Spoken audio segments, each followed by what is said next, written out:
오늘은 성찬식을 준비를 했습니다. 성찬의 의미가 무엇인지를 함께 나누면서 주님 주시는 말씀의 은혜를 되새겨보고자 합니다.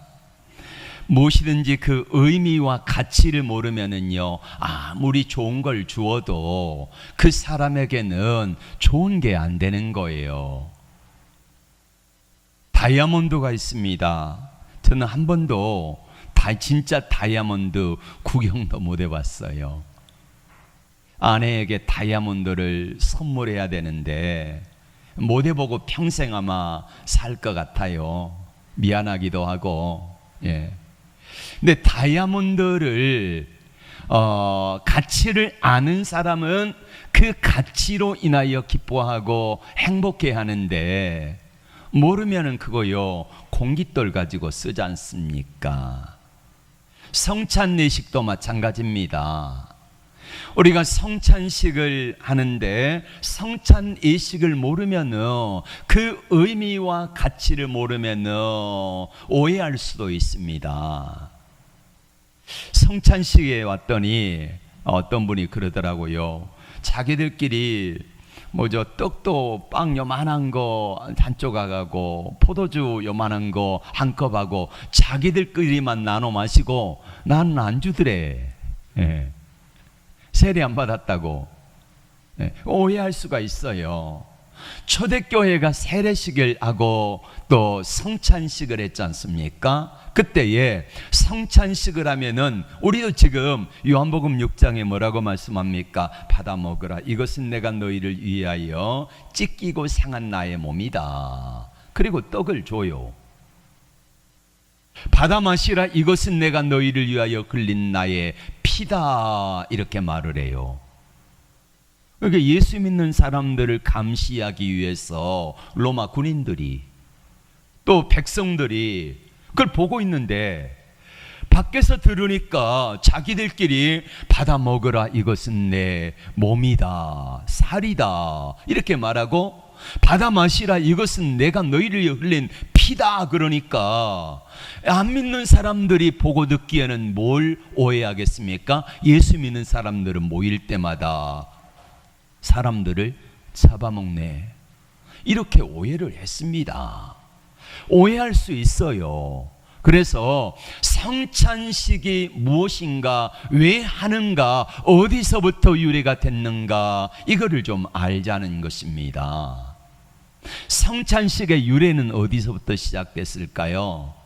우리 예수님이 잡히시던 날 밤에, 그러니까 예수님이 십자가에 못 박히기 위하여 잡히시던 날 밤에, 그날 밤에 12 제자들과 함께 마가라 하는 다락방에 모여서 예수님이 제자들과 함께 만찬을 나누셨습니다. 그때 예수님이 제정하신 게 시작이에요.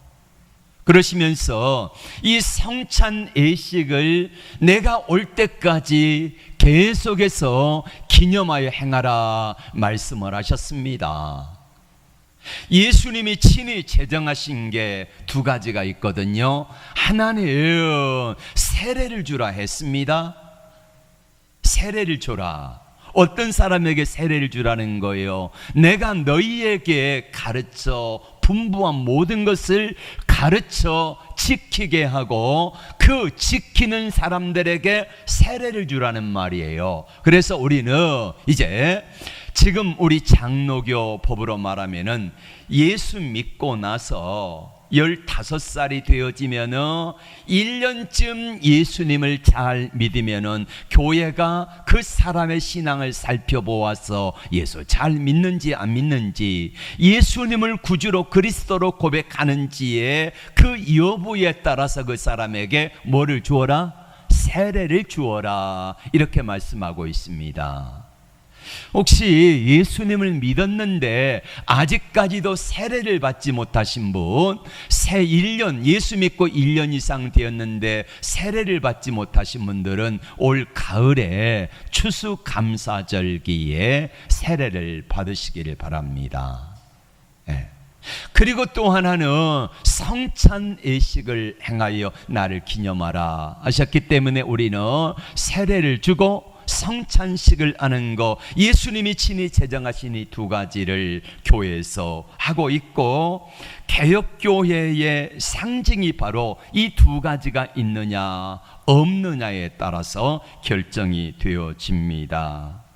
먼저 이 성찬 예식이 뭐냐? 첫 번째로는 우리 주님을 기념하는 예식이다, 이렇게 말씀하고 있습니다. 23절부터 읽겠습니다. 시작. 내가 너희에게 전한 것은 주께 받은 것이니 곧 주 예수께서 잡히시던 밤에 떡을 가지사 축사하시고 떼어 가라사대 이것은 너희를 위하는 내 몸이니 이것을 행하여 나를 기념하라 하시고, 식후에 또한 이와 같이 잔을 가지고 가라사대 이 잔은 내 피로 세운 새 언약이니 이것을 행하여 마실 때마다 나를 기념하라 하셨으니, 나를 기념하라고 하는 말을 두 번이나 하고 계십니다.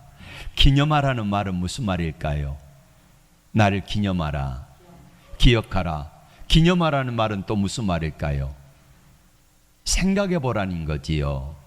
여러분, 성찬 예식을 행할 때에, 성찬 예식은요 창세기부터 시작해 가지고 예수님이 성만찬을 하실 때까지 계속해서 성찬 예식에 모델이 있었습니다. 예수님의 성찬 예식의 두 가지지요. 하나는 예수님이 내가 너희를 위하여 찢기고 상한 몸을 기념하라. 또 하나는 뭘 기념하라? 내가 너희를 위하여 흘린 바 피를 기념하라, 이거지요. 예수님이 나를 위하여 찢기고 상하신 몸과 흘리신 피로 말미암아 내 죄 사함을 받지요. 예. 근데 이 모형이 창세기 3장 15절부터 나와 있습니다. 뱀에게 말씀하신 장면. 예. 여러분, 아담과 하와가 죄를 지었습니다. 하나님을 떠나게 됐지요. 범죄하게 됐습니다. 그때 그 죄를 위해서 하나님께서는 아담과 하와의 부끄러운 부분을 가리워주기 위해서 가죽옷을 해 입혔습니다. 그러면 가죽옷을 해서 입혔으면은 누가 죽었을까요? 누가 죽었어요? 짐승들이 죽었겠지요. 그 짐승들이 죽음으로 말미암아 누구의 죄가 가리워졌습니까?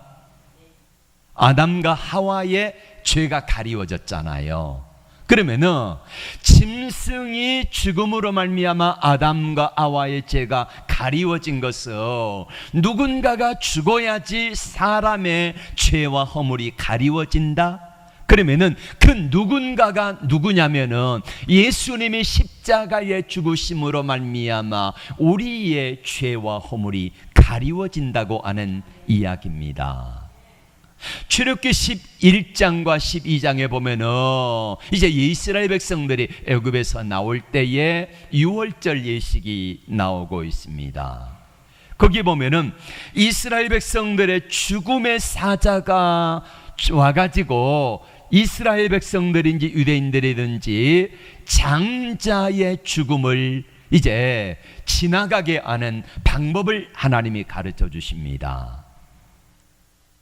하나님이 말씀하십니다. 1년 된 흠 없는 숫 양을 준비해라.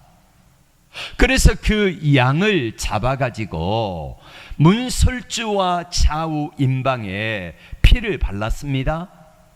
하나님 뭐라고 말씀하십니까?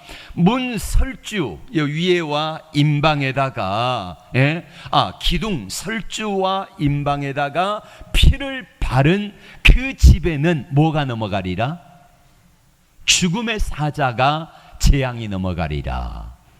그래서 이스라엘 백성들은 이 양을 잡았습니다. 그리고 문설주와 임방에다가 피를 발랐네요. 그랬더니 그날 밤에 진짜로 죽음의 사자가 애굽 전역을 다 덮쳤는데 문설주와 임방에다가 피를 바른 집에 재앙은 넘어갔다 안 넘어갔다? 넘어갔다. 죽지 않았습니다. 여러분, 이것을 통해서 그때의 유월절 양을 잡아가지고 피를 바른 집은 재앙이 넘어갔던 것처럼, 이스라엘 백성들에게 그랬던 것처럼 오늘 우리에게 누군가가 죽어야지 재앙이 넘어가잖아요. 그 누군가가 누구다? 예수님이시다. 예수님이 십자가에서 흘린 보배로운 피를 흘리고, 그 다음에 채찍을 맞으시고 옆구리에 창을 찔리시고 고난을 받으신 그 몸과 피를 기념해서 바로 우리가 그 예수님을 내 안에 구주로 영접하면 우리가 자녀되지요. 자녀되면은, 하나님의 자녀가 되면은 천국에 들어갈 수 있는 그 은혜를 얻지요. 이 은혜를 받은 사람들에게 하나님의 은혜와 능력이 함께 할 때에 죽음의 사자가 넘어가는 것입니다. 그래서 우리는 성찬 예식을 통하여서 예수님이 나를 위해 찢기시고 상하신 몸을 기념하여 떡을 받고, 예수님이 나를 위해서 흘리신 보배로운 피를 기념해서 우리가 포도주 잔을 대신해서 받는 것이에요. 그래서 이거를 기념하는 예식이 바로 뭐다? 성찬 예식이다. 그리고 두 번째로는 우리가 왜 성찬식을 하고 성찬식 때 뭘 기억해야 되는가 하면은, 두 번째로는, 자, 26절 말씀을 같이 읽겠습니다. 시작. 너희가 이 떡을 먹으며 이 잔을 마실 때마다 주의 죽으심을 오실 때까지 뭐하라? 전하는 것이니라. 그래서 우리가 두 번째로는 뭘 기억해야 되냐면은 우리의 사명을 기억해야 된다는 거예요. 어떤 사명이요? 주의 복음을 전하는 사명을 기억하라, 이것입니다. 우리의 사명은 우리를 위해 몸을 찢기시고 피를 흘리신 우리 주님을 전하는 거지요. 예수님은 부활 승천하실 때에 쳐다보고 있는 사람들에게 이렇게 마지막 부탁하셨습니다. 내가 가면은 성령님이 너희에게 오실 것이다. 그리고 성령님이 오시면은 그 성령의 충만함을 받고 너희가 증인되는데, 예루살렘과 온 유대와 사마리아와 땅 끝까지 이르러 내 뭐 되라? 증인되라. 증인되라는 말은 무슨 말입니까? 복음을 전하라는 거지요. 전도하라는 것입니다. 자, 우리 예진이가 태안이한테 이야기를 했을 때에 너희 교회 좀 나와봐라, 이렇게 할 때 태안이가 그거를 받았잖아요. 예진이가 전하지 않으면 태안이가 들을 수도 없고 나올 수도 없잖아요. 태안아 잘한 거지? 이렇게 해서 나오는 겁니다. 자, 우리 정자군사님 가족의 자녀분들이 나오니까 든든하고 좋습니다. 또 우리 가끔 따님이 이렇게 오셔가지고 엄마 또 위로하고, 또 엄마 역시 딸이 있어야 돼, 권사님, 그지요? 네, 딸이 있어야 돼. 아, 예쁘기도 한데 마음도 이쁘고 참, 예. 이렇게 해서 제가 장례식 때 전했습니다. 이제 가족들 다 이제 나오십시오. 그랬더니 가족들이요 다 순종해 가지고 나오세요. 예. 참 귀해요. 너무 감사하고. 예. 전해야 되는 것입니다. 자, 우리가 26절에 뭘 전하라고 말합니까? 다시 한번 26절 보겠습니다. 시작. 너희가 이 떡을 먹으며 이 잔을 마실 때마다 뭘 전하라고요? 주의 죽으심을 전하라는 거예요. 여러분, 아니 자랑할 게 없어서 죽은 것을 자랑한다는 겁니까? 그것도 예수님 어떻게 돌아가셨죠? 십자가에 못 박혀 비참하게 돌아가셨습니다. 죄인으로 돌아가셨다는 말이에요.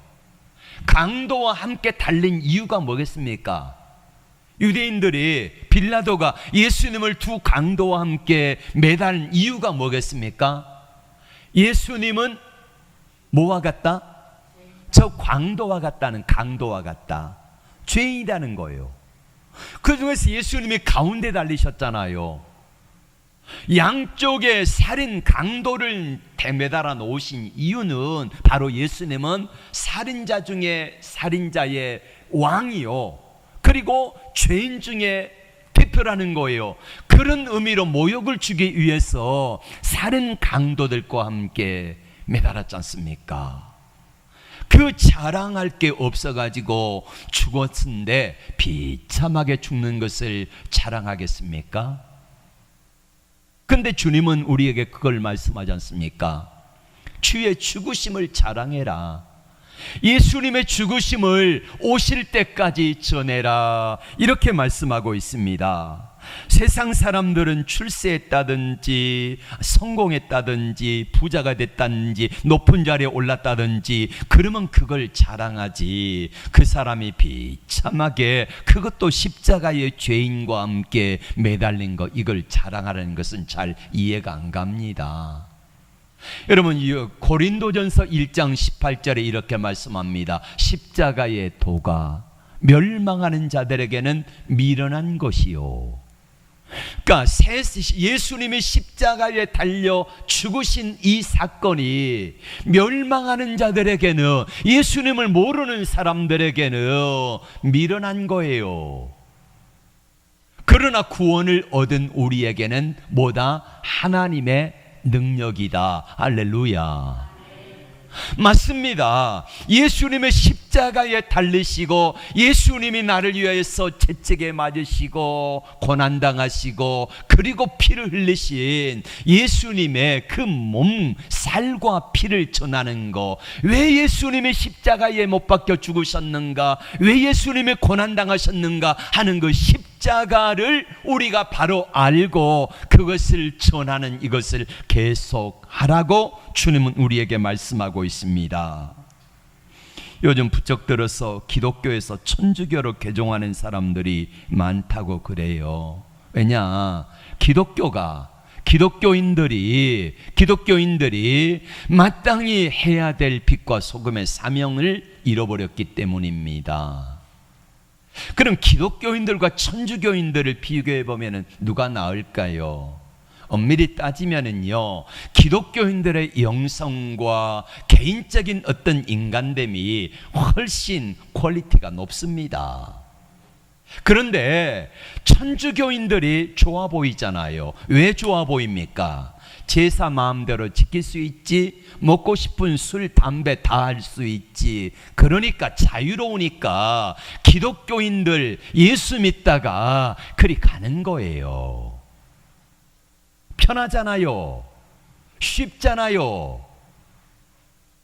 이거를 이해하지 못하고 바로 근본을 보지 못하면 왜 그러는가 이렇게 의아해합니다. 물론 교계 지도자들 가운데 참 부끄러운 일들을 하는 분들이 가끔 있어요. 여러분, 천주교의 신부들은 없는 줄 아십니까? 많아요. 다만 우리 예수 믿는 기독교인들은 공동 대응을 하지 못하니까 언론에 날 때쯤 천주교회는요, 이걸 교회 차원에서 다 막아요. 국가적인 교회 전체에서. 근데 우리는 각 교회 지교회들이잖아요. 이걸 언론을 못 막아요. 그러니까 다 드러나는 것입니다. 자, 그런 거를 우리는 기본 베이스에 깔고 이렇게 할 때에, 물론 우리가 성도들도 마찬가지고 교계 지도자들도 마찬가지고 하나님 앞에 부끄러운 사람들 가끔 있어요. 아니, 많을 수 있어요. 그러나 그보다 더 중요한 게 뭐냐면은 천주교하고 기독교의 근본적인 차이를 알아야 돼요. 자, 천주교하고 기독교하고 차이가 천주교가 큰 집이다 이렇게 말하는데 아닙니다. 변질된 종교가 바로 천주교예요. 그래서 저는 이렇게 말합니다. 또 대다수의 목회자들은 이렇게 말합니다. 천주교에도 구원이 있을까? 예, 없다고들 말합니다. 그래, 천주교에도 제대로 예수님을 구주로 믿어 하나님의 자녀가 되어지면 구원받을 수 있는 사람들이 있을 수 있겠지요. 기독교도 마찬가지입니다. 교회에 있다고 다 모두가 다 구원받은 것은 아니라는 말이에요.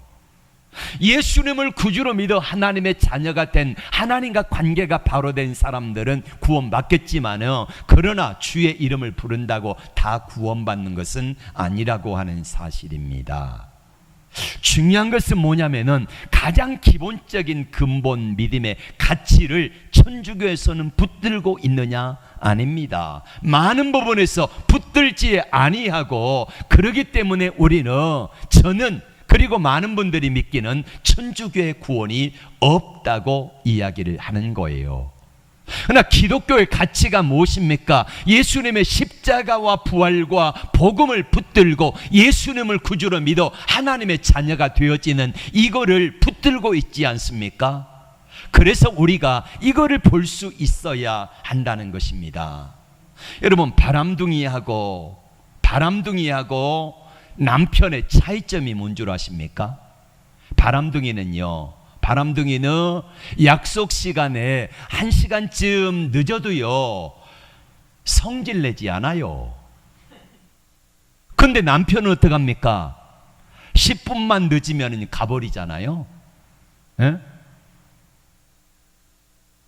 그리고 바람둥이는 약속 시간에 늦어도 1시간 늦어도요 어디 갑니까? 써는 데 가요. 스테이크 집 가요. 내 남편은 어떡합니까? 국밥이나 한 그릇 먹자 그렇잖아요. 예. 그래서 많은 여자들이 어떻게 합니까? 바람둥이는 내가 조금 못나고, 내가 약속 시간에 늦고, 내가 좀 뭔가를 실수를 했어도요 잘한다 그래요. 그런데 남편은 그렇지 않지 않습니까? 우리가 예수를 믿는데 이단들이나 이상한 종교나 그렇게 해서 잘못된 그런 종교들은 잘한다 해요. 그러나 우리가 예수 믿는 예수님은 어떻게 합니까? 조금만 잘못을 해도 내 마음속에 주님이 견딜 수 없도록 만드세요. 야, 너 그러면 되겠니? 이러시잖아요. 이렇게 해서 나를 하나님의 말씀 앞에 바로 세우지 않습니까? 여러분, 바람둥이가 진짜입니까? 진짜 남편이 진짜입니까? 예? 속지 마세요. 바람둥이 어쩌다 한 번쯤 잘해준다 거기에 홀딱 빠져가지고 가족도 자식도 다 버리고 가는 사람들 가끔 있지 않습니까? 그러면 안 돼요.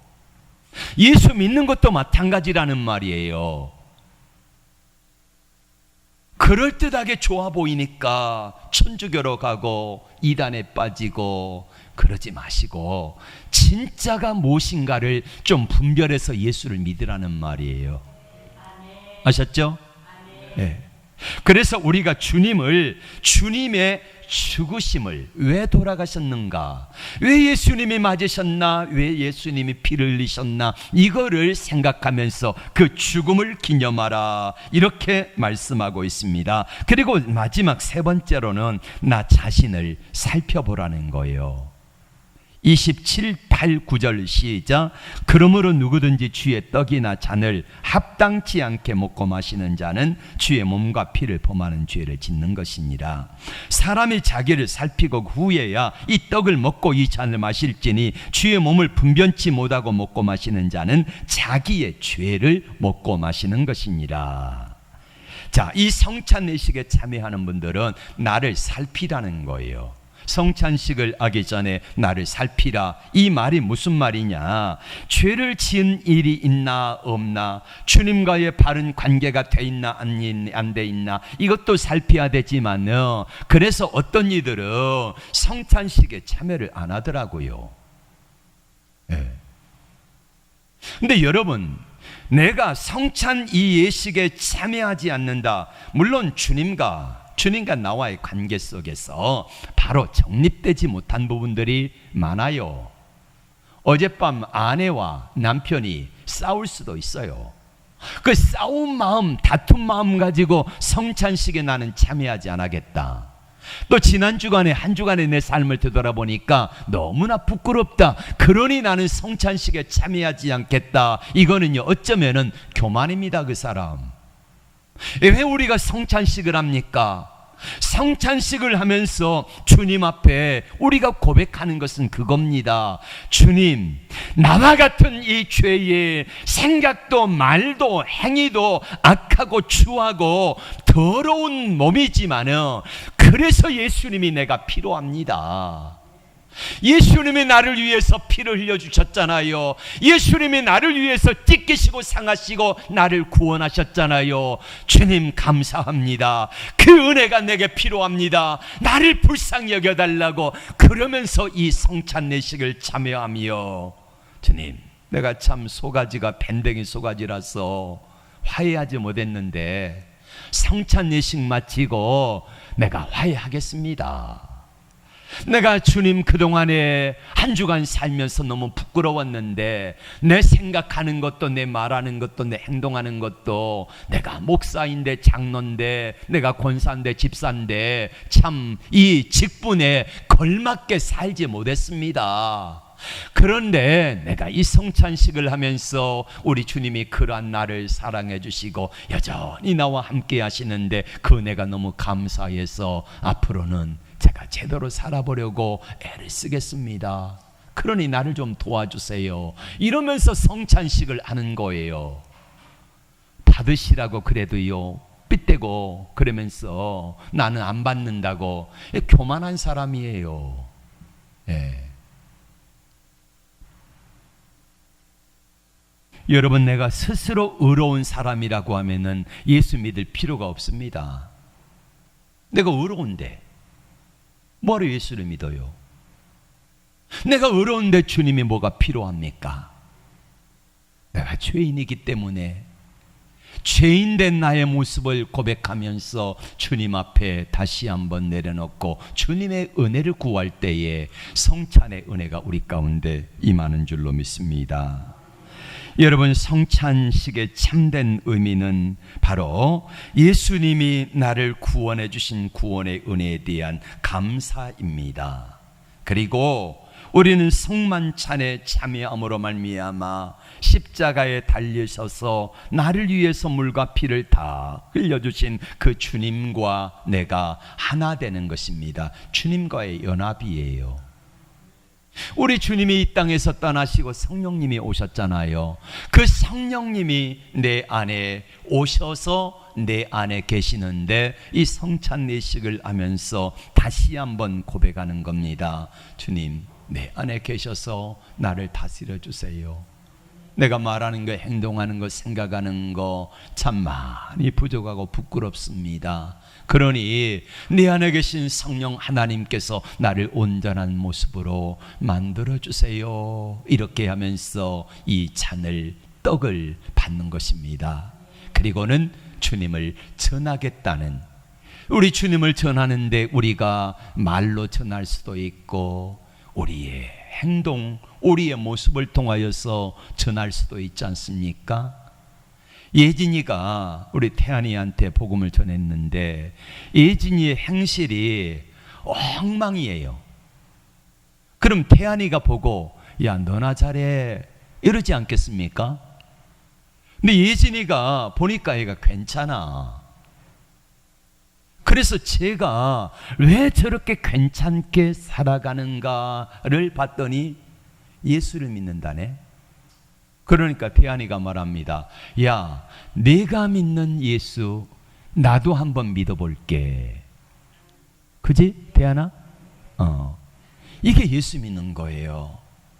여러분, 우리가 말로도 전할 수 있지만은 우리가 보이지 않는 모습으로 사람들에게 비춰지는 거예요.